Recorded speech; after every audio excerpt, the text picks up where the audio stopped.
Bubuhos kami, sir. O ako, tagawag lang ng host. O, ako lang taga-tubig. Kaya natutuyot kagad yung namin halo. Pagkatapos namin ito, isang ano lang ha. Isang halo lang. Isang poste lang mabubuhusan. Bukas naman kalahati. Ibuks ng balat ng bukas.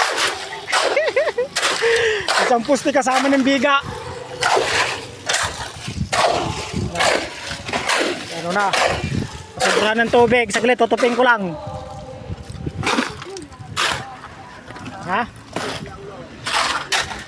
Pil lang kami, nakamerienda na kami. Pinamerienda kami ni sir. 50 pirasong tinapay. Ano, kukulamber.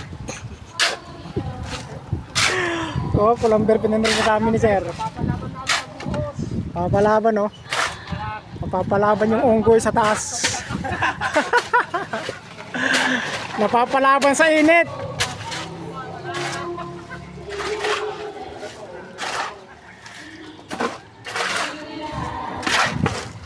Hindi sana magbubuhos. Itong dalawa kasi wala na daw gagawin eh. Para sige, handa kayo dyan. Hindi nakapagbuhos din. Wala na silang gagawin eh. Okay. Bukas uli buhos. What's up mga kabalogs? Ito papakita ko na sa inyo uli yung amin binubuhusan na poste. Ayan. Ang laki yan. Buhos namin. Dalawang poste na yan. Buhusan namin. 80 by 40 yan lapat. No. May bigay yan sa sabitan ng beam. Ay beam. Ayan. Yung bill pala. Bill ng simbahan.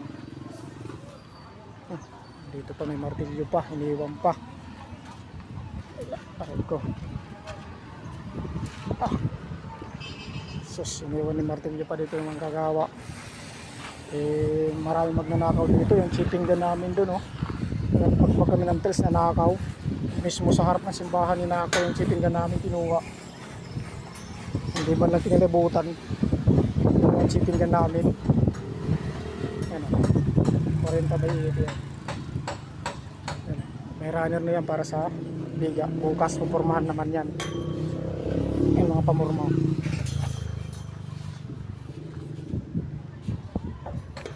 Yan, masilya na lang yan. Wala nang palitada siguro yan. Kailangan lang nasa hulog siya hanggang doon sa taas. Sus, may ano pa doon 17 oh. Kasabing 17. Bahala nang tatamad na kumakyat. Yun lang mga kabalos. Maraming salamat. Thank you for watching. Bye bye.